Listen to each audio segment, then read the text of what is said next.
नमस्कार बालमित्रांनो, कसे आहात? मजेत आहात ना? ज्ञानेश्वर विद्या मंदिरामध्ये माझ्या सर्व लहान मोठ्या विद्यार्थी मित्र मैत्रिणींचं स्वागत आहे. आज मी माझ्या विद्यार्थी मित्रांसाठी एक नवीन बोध कथा घेऊन आलेली आहे. पण कथेचं नाव सांगण्या अगोदर मुलांनो, तुम्ही जर आपल्या चॅनलवरती नवीन असाल किंवा आपल्या चॅनलवरचे व्हिडिओ पाहत असाल पण आतापर्यंत आपल्या ज्ञानेश्वर विद्या मंदिराला सबस्क्राईब केलं नसेल तर चॅनल लगेच सबस्क्राईब करा. सबस्क्राईब समोर जे नोटिफिकेशन आहे त्याला हिट करा, जेणेकरून आपल्या चॅनलवरती अपलोड होणारे नवनवीन व्हिडिओ तुम्हाला पाहायला मिळतील.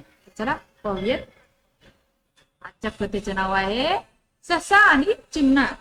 काय गोष्टीचं नाव? ससा आणि चिमणा. एका जंगलातील झाडावर एक चिमणा राहत होता.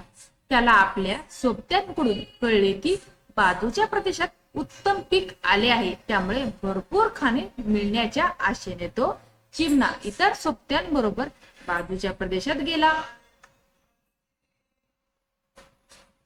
तिकडचे भरपूर खाणे बघितल्यावर घरी परतण्याची त्याला आठवणही येत नाही. चिमणा बरेच दिवस या प्रदेशात राहतो. इकडे चिमण्याच्या रिकाम्या घरट्यात एक ससा येऊन राहतो.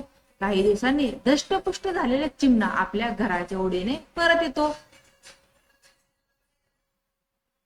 तेव्हा आपल्या घरट्यात सशाला बघून तो म्हणतो, चालतं हो इथून. दुसऱ्याच्या घरात शिरताना तुला लाज वाटली नाही? उगीच मला कशाला शिव्या घालतोस? हे घर माझे आहे. ससा शांतपणे उत्तरतो. माझ्या घरात घुसून मला सुसकावतोस काय? चिमणा रागाने बोलतो. त्याबरोबर ससा त्याला समजावतो, हे बघ, विहीर, तळे, झाड हे एकदा सोडून गेल्यावर त्यावर थोडीच आपली मालकी सांगता येते. तेव्हा चिमणा म्हणतो, आपण एखाद्या धर्मपंडिताकडे जाऊ, त्यास या वादावर निकाल देण्यास सांगू. ससा या गोष्टीवर तयार होतो. त्या झाडापासूनच काही अंतरावर या दोघांचे भांडण ऐकत होते रानमांजर. रानमांजरासमोर येताच रानमांजराने प्रवचन सुरू केले. संसारात अर्थ नाही, घरदार, बायका, मुले हे सर्व काही क्षणभंगूर आहे.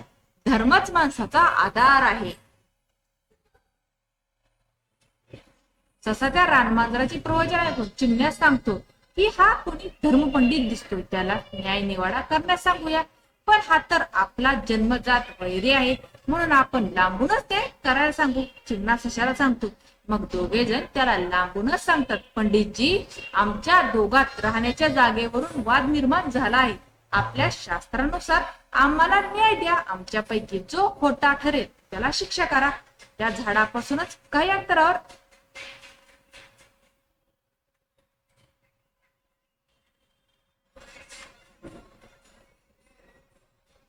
पंडित रानमांजर या बोलण्यावर ताबडतोब उत्तरते, छे छे, हंसेसारखे दुसरे पाप नाही.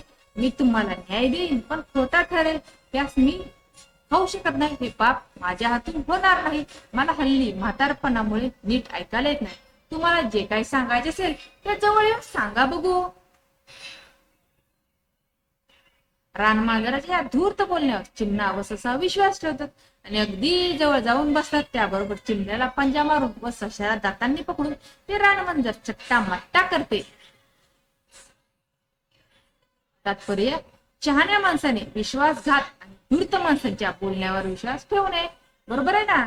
जर मांजरांनी त्या सशानं आणि चिमण्यानं जर त्या रानमांजरावर विश्वास ठेवला नसता तर ते आज जिवंत असले असते.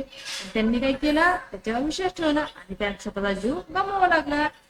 तर अशा प्रकारे आजची ही कथा संपलेली आहे, ससा व चिमणा यांची. तर तुम्हाला ही कथा आवडली असेल तर कथेला जास्त शेअर करा. चॅनेलवर नवीन असेल चॅनेलला सबस्क्राईब करा. धन्यवाद.